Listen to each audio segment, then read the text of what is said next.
नमस्कार साथियों, जैसा कि आप देख रहे हैं दादी साहब सीढ़ियों से उतरकर नीचे आती है और यहाँ पर वह देख लेती है कि झाड़ू यहाँ पर फैला हुआ है। काम वाली बाई पता नहीं कहाँ चली गई है और इधर से इतने में आरके का आना हो जाता है।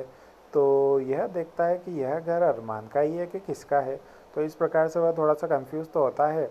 तब तक उसको यहाँ पर दादी साहब दिखाई देती है जो झाड़ू को उठाकर अपने कंधे पर रखे हुए रहती है। तो ये समझता है तो काम वाली बाई है और आते से ही काम वाली बाई मिल गई। क्या बात है, मज़े आ गए, फिर तो मैं उसको अभी जाके ऑर्डर मारता हूँ।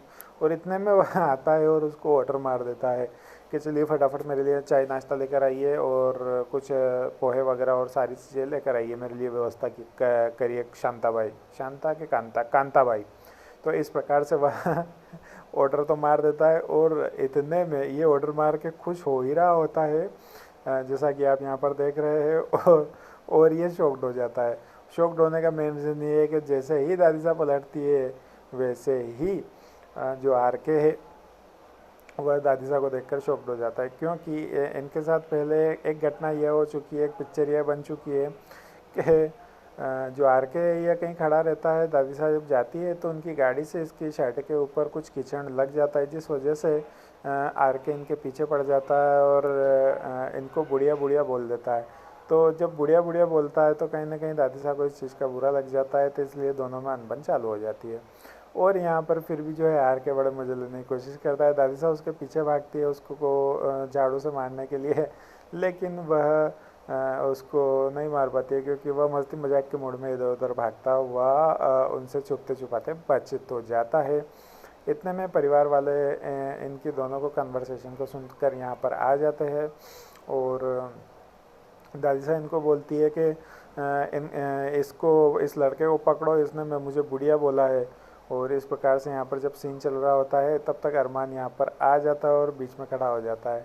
और जैसे अरमान यहाँ पर आता है तो यह लड़का अरमान को देखकर बोलता है, क्या बात है अरमान सर यहाँ पर आ चुके हैं। और इस प्रकार से तो यह अरमान से माफ़ी मांगने के लिए आता है कि पहले तो मुझे माफ़ कर दो, लेकिन उससे पहले दादी साहब और इस आर के दोनों की स्टोरी यह अरमान को सुनाता है।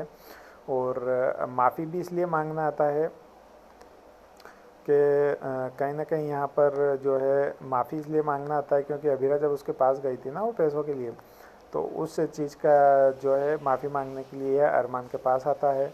तब तक दादी साहब अरमान को झाड़ू दे देती है और बोलती है इस लड़के को पीटो यहाँ पर। तो अरमान खैर उसको पीट नहीं पाएगा, क्योंकि आर के जो है इसको भी थोड़ा सा गुस्सा आ जाएगा अरमान के ऊपर और बोलेगा कि तुमने अभीरा के साथ सही नहीं किया है। उसे नहीं पता था कि मैंने तुमसे पैसों की मांग की थी, लेकिन जब उसे पता चला तो वह मेरे पास भागती हुई है और मुझे एक झापट लगाकर बोली कि तुमको ऐसा नहीं करना चाहिए था, तुम क्या पागल हो गए हो क्या, इस प्रकार से जो है।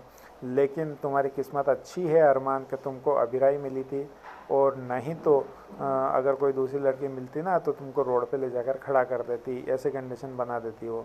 तो इस प्रकार से जो है आर के जो है अरमान को बोलता है और इतनी सारी जब चीज़ें बोलता है ना तो अरमान को गुस्सा तो आता है। तब आर के फिर बोलता है गुस्सा हमें भी आता है अरमान साहब, ऐसा मत सोचिए, मैं सिर्फ यहाँ पर इसलिए आया हूँ कि उससे बिना पूछे मैंने इसकी मांग कर ली थी कोर्ट के द्वारा, लेकिन मैं इस चीज़ के लिए क्षमा चाहता हूँ और अब मैं यहाँ से जाता हूँ।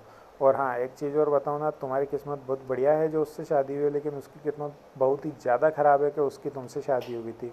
तो कहीं ना कहीं इतनी सारी चीज़ें जब यह बोल कर जाता है तो अरमान जो है ऊपर से नीचे तक पूरा ही हिल जाता है, क्योंकि कहीं ना कहीं ये बातें वह बहुत ही अच्छे तरीके से बोल के सत्य बोल के गया है।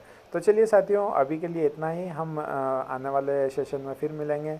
यह वीडियो मनोरंजन के उद्देश्य से बनाया गया था। वीडियो अच्छा लगे तो लाइक करना और चैनल को सब्सक्राइब करना, हमारे साथ अपना प्यार बनाए रखना। हम फिर मिलेंगे, तब तक के लिए धन्यवाद।